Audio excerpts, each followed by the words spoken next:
250 মতো আমি চাল নিয়ে নিয়েছি বাসমতি।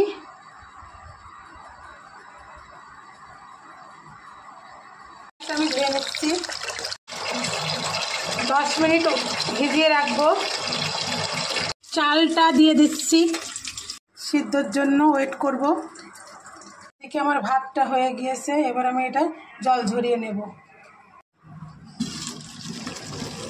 ঝাঁঝরির মধ্যে জল ঝরিয়ে নিচ্ছি। কড়াইটা গরম হয়ে গেছে, আমি এবার তেল দিয়ে দেবো। এটা অলিভ অয়েল তেল। বড় একটা মাছ নিয়ে নিয়েছি, একটা বড় মাছই কিনেছিলাম, বড় 2.5 কিলো ওজনের একটা রুই মাছ কিনেছিলাম জ্যান্ত। তো 1 পিস নিয়ে নিয়েছি আমি। এই ডানা পেটি দুটোই একসঙ্গে গোল রিং করে কাটতে বলেছি, সব মাছগুলো একটা নিয়ে নিয়েছি। আর এখানে ওতে একটু মাছের মধ্যে একটু ডিম হয়েছিল, হালকা হালকা ডিম, এই যে চর্বি ডিম, এটাও নিয়ে নিয়েছি। পরিমাণ মতো হলুদ, স্বাদ মতো নুন, ভালো করে মাখিয়ে নেব।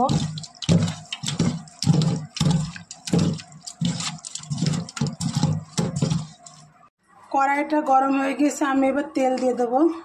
এটা অলিভ অয়েল তেল।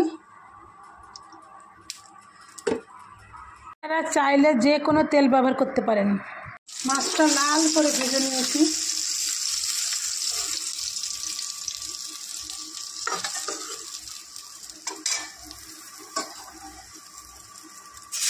তেলটা দিয়ে দিলাম।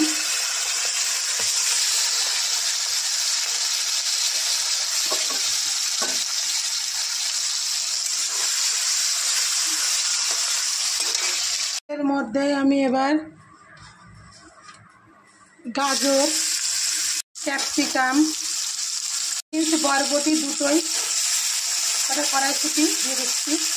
কড়াইশুঁটি, পেঁয়াজ, এলাচ, বাদাম বেশি, দারচিনি, তেজপাতা, এবার একটু ভালো করে ভেজে নেব।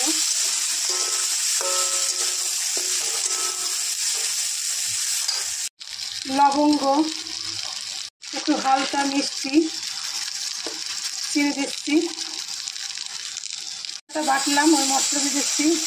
আদা রসুন লঙ্কা বাটা, স্বাদ মতো নুন, একটু হালকা দুধ দিয়ে দিলাম।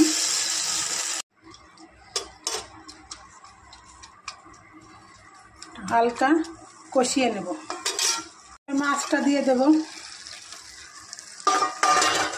কাজু কিশমিশ নেই ঘরে, আমার একটু আলমন্ড ছিল, দিয়ে দিলাম।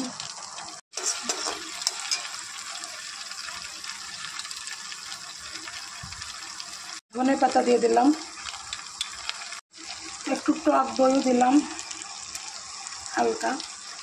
এবার ভাত দিয়ে দেব।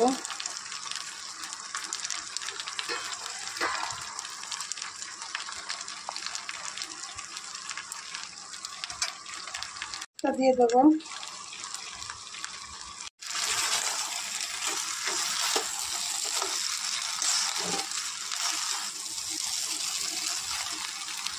পরিবেশনের জন্য আমার ফিশের ফ্রাইড রাইস একদম রেডি, মানে মাছের, বাঙালি মাছের ফ্রাইড রাইস একদম রেডি পরিবেশনের জন্য।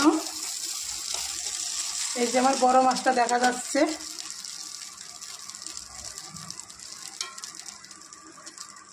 এইভাবে আপনারা ট্রাই করবেন এবং আমার চ্যানেলটিকে সাবস্ক্রাইব করতে যেন ভুলবেন না। আমার চ্যানেলের নাম হাই চন্দনা ইউটিউব চ্যানেল। সবাই ভালো থাকবেন, ধন্যবাদ।